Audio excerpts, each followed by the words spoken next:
15 डिसेंबरला शपथविधी होण्याची शक्यता वर्तवली जाते। नागपूरमध्ये हा शपथविधी होण्याची शक्यता आहे असंही कळतंय। 16 तारखेपासून नागपूरमध्ये हिवाळी अधिवेशन सुरू होत आहे। दरम्यान वर्षा बंगल्यावर उपमुख्यमंत्री एकनाथ शिंदेंची आमदारांसोबत चर्चा सुरू आहे अशीही माहिती। उदय सामंत, तानाजी सावंत, संजय शिरसाट, भरत गोगावले, प्रकाश सुर्वे हे या चर्चेमध्ये सहभागी असल्याचं कळतंय। कोणाला कोणती खाती मिळू शकतात यावर ही चर्चा असल्याची प्राथमिक माहिती सुद्धा समोर येते। मंत्रिमंडळाचा विस्तार होताना काही नावं अशी सुद्धा चर्चेत आहेत जी अगोदरच्या सरकारमध्ये होती आणि काही नव्या नावांना सुद्धा संधी मिळणार आहे अशी ही चर्चा आहे। मात्र कुणाच्या नावाची वर्णी लागते त्याच संदर्भात उपमुख्यमंत्री शिंदे यांच्यासोबत चर्चा सुरू आहे अशी ही माहिती। आणि कोणाकडे कोणती खाती मिळू शकतात संभाव्य यादी आपण पाहूयात ग्राफिक्सच्या माध्यमातून।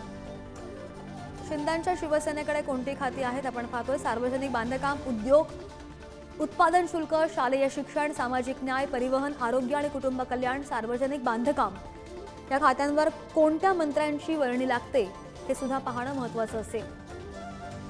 पाणी पुरवठा, बंदर विकास, खनिकर्म, रोजगार हमी आणि जलसंधारण ही सगळी खातं शिंदेंच्या शिवसेनेकडे असतील आणि या संदर्भातला शपथविधी येत्या 15 डिसेंबर रोजी होण्याची शक्यता वर्तवली जाते।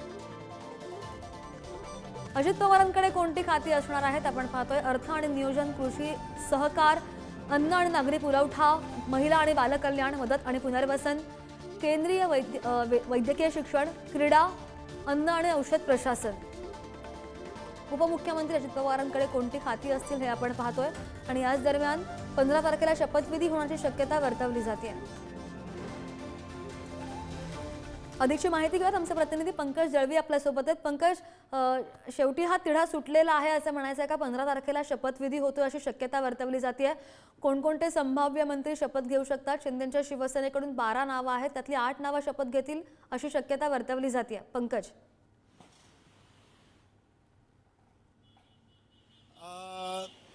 श्रद्धा, हा तिढा जो आहे तो या क्षणापुरता सुटलाय असं आपण म्हणू शकतो। काल जेव्हा आपल्या प्रेक्षकांना माहिती देत होतो तेव्हा सुद्धा काल त्या क्षणापुरता हा तिढा सुटलाय असं वाटत होतं। तिढा सुटतोय, शपथविधी होणार, तयारी सुरू होते दरबार हॉलमध्ये आणि अचानक अशी बातमी येते की शपथविधी लांबणीवरती जातो एक दिवस। 15 तारखेला नागपूरला शपथविधी होणार अशी सध्याची तरी माहिती आहे। अजूनपर्यंत अधिकृतरित्या सरकारकडे याची घोषणा केली नसली तरी 15 तारखेला नागपूरला शपथविधी होणार हे जवळपास निश्चित समजलं जाते।